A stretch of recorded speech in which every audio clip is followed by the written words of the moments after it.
Aceptación y abandono. Ante la realidad, es decir, ante lo que ocurre en cada momento, que, repetimos, es voluntad de Dios, podemos adoptar tres actitudes distintas: la rebeldía, la resignación y la aceptación. Utilizaremos la actual crisis provocada por la pandemia del COVID-19 como ejemplo modelo para comprender la diferencia entre ellas. La persona rebelde rechaza la crisis de plano, no la tolera en modo alguno, pues no acepta ningún designio que no procede de su soberana voluntad. El rebelde piensa que tiene derecho a vivir su vida como quiere y, por tanto, a controlar todo cuanto le sucede. No advierte que es la vida la que, por así decirlo, atraviesa como una lanza al ser humano, y no la persona quien golpea a la vida. La rebeldía es esencialmente egoica y nunca fuente de paz. Su precio es la soledad. La persona rebelde, como Adán y Eva, ve su desnudez, pero ni se cubre ni se deja cubrir. Tiene miedo y está llena de incertidumbres, temores y sufrimientos. La rebeldía consume mucha energía vital, y disminuye la creatividad para afrontar la vida. A diferencia del rebelde, el resignado no entiende la crisis, le molesta profundamente, le irrita en ocasiones, pero la acata, se da cuenta de que tiene que vivir con ella, pues no queda otro remedio. Su actitud es de aguante, soporte y una lucha interior titánica. La crisis y todo lo que ella conlleva se ve como algo que ha tenido que pasar irremediablemente y que, por tanto, se debe lidiar de la mejor manera posible. La resignación es un paso adelante sobre la rebeldía. La resignación sigue siendo egoica, puesto que todavía carece de la comprensión espiritual de la importancia de la purificación, pero ofrece un consuelo adicional al existir una confianza difusa en Dios y en que todo será para bien al final. La resignación suele ir unida a la mala costumbre del reproche. Al reprochar no se transmite sabiduría ni se ofrece ningún servicio, sino que se expresa orgullo e ira, y se contribuye a que otros pierdan su paz después de perder la propia. Muy otra es la actitud de quien acepta la crisis del coronavirus, hallando su verdadero sentido, viéndola como necesaria para nuestro desarrollo, abrazándola como un ser querido. Esta es la mejor actitud humana y la única auténticamente espiritual, la plena aceptación. Siempre con la gracia de Dios, pone la maquinaria humana a su máximo rendimiento, como cuando se corre huyendo del fuego. Quien acepta sabe que por mucho fuego que arda, Dios no va a perder el control del incendio. Más todavía que del incendio, tarde o temprano, saldrán grandes bienes.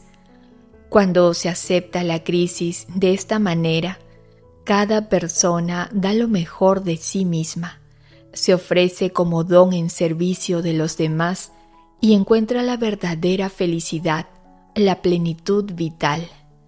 La aceptación requiere de la sabiduría y comprensión para poder unirnos de forma perfecta a la voluntad divina, sabiendo que todo lo que ocurre es lo más conveniente para el desarrollo del alma, aunque no sea lo más agradable para el ego.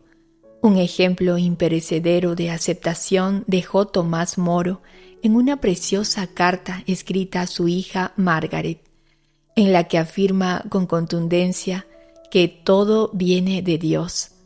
Y por tanto, mi buena hija, nunca aturdas tu mente con nada que alguna vez me pase en este mundo.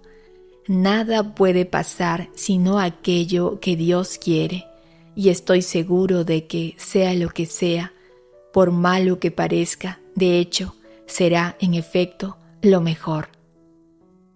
La aceptación mantiene altos los niveles de energía vital, garantiza la paz interior, libera del sufrimiento mental, fomenta el crecimiento espiritual y nos hace ser correspondientes con la purificación necesaria para nuestro desarrollo. Para aprender a aceptar la voluntad de Dios cuando ésta no satisface el propio ego, es conveniente a. Operar desde un contexto mental amplio que pueda dar realidad mental al mundo espiritual. Como la propia naturaleza de la razón le impide aceptar aquello que no parece lógico, la mente estrecha se convierte en un obstáculo para el crecimiento espiritual. B. Valorar el crecimiento espiritual y la paz por encima de las preferencias egoicas. C. Comprender que, si algo nos altera, esa alteración nos muestra una nueva experiencia de aprendizaje para nuestro crecimiento espiritual. Y D. Saber que se acepta con más facilidad cuando se comprende que todo cuanto sucede es voluntad de Dios y que incluso el libre rechazo de Dios por el hombre ha sido previsto por el mismo Dios. Estar dispuestos a aceptar la voluntad de Dios no es solo un buen consejo para después de la muerte, sino es la única forma inteligente de vivir la vida en la práctica. Al fluir y aceptar, no hay gasto de energía vital, lo que conduce a la paz, que es la puerta de entrada a las facultades superiores del alma. La aceptación no supone aprobación de lo negativo que pueda estar ocurriendo. Una cosa es aprobar lo que pasa y otra, comprender lo que pasa. Aunque no se apruebe, por ejemplo, nadie aprueba que le roben un reloj de pulsera, pero sí puede aceptarlo. Con la aceptación, disfrutamos de la experiencia de la armonía. Observamos cómo los acontecimientos fluyen, nos sentimos seguros, podemos estar al servicio de los demás sin excesivo esfuerzo y aparecen las sensaciones de bienestar. Tenemos sentimientos de pertenencia, conexión, plenitud, amor y comprensión, y nos sentimos comprendidos. Debido a la seguridad que conduce el estado de la persona que acepta, podemos permitirnos ser indulgentes, apacibles y naturales, y estamos alegres y relajados. Disfrutamos del mundo, somos generosos, nos damos con gusto a los demás y se acrecienta nuestra compasión por todos los seres vivos. Dejamos de preocuparnos por las reglas morales sobre la bondad de las acciones, ya que la ley de Dios se hace mucho más evidente. También dejamos de juzgar y echar la culpa a los demás. La aceptación es la mejor arma para trascender el ego, porque sustituye la propia voluntad para alienarse con la voluntad de Dios, perdiendo así agenda propia. La aceptación destruye la necesidad egoica básica de control y nos permite abandonar nuestra existencia en manos de Dios. En este estado de aceptación podemos perdonar nuestro propio pasado y el de los demás y sanar antiguos resentimientos. También es posible comprender el verdadero significado de los sucesos pasados con los que nos habíamos resentido. La razón y la lógica se convierten en herramientas para la realización de nuestro servicio a los demás, por lo que dejan de condicionar nuestro crecimiento espiritual. Cuando nos instalamos en un nivel de plena aceptación, nos sentimos seguros con respecto al futuro al que nos dirigimos desde el amor y la paz. En la tradición cristiana, a la plena aceptación de la voluntad de Dios se le ha denominado abandono espiritual. Quien se abandona solo aspira a vivir en conformidad con la voluntad de Dios para poder gritar con San Pablo: todo lo puedo en aquel que me conforta. O con Santa Teresa de Ávila: quien a Dios tiene, nada le falta, solo Dios basta.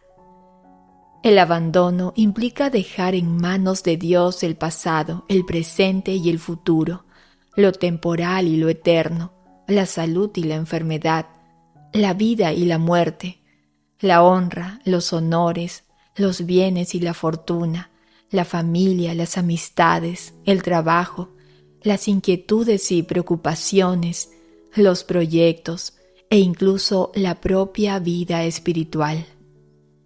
Solo un alma abandonada en las manos de Dios logra darse sin reservas a los demás. Se vive entonces de manera despreocupada, sin problematizarse, con plena confianza en un Dios amoroso y providente que conoce hasta el último pelo de nuestra cabeza. El progreso espiritual de una persona se mide por el grado de abandono en la voluntad de Dios, ya que éste, al diluir el ego, da alas al alma para volar a lo divino. El abandono es la autopsia del crecimiento espiritual, ya que Dios lo gratifica con una paz repleta de alegría y con mucho fruto espiritual.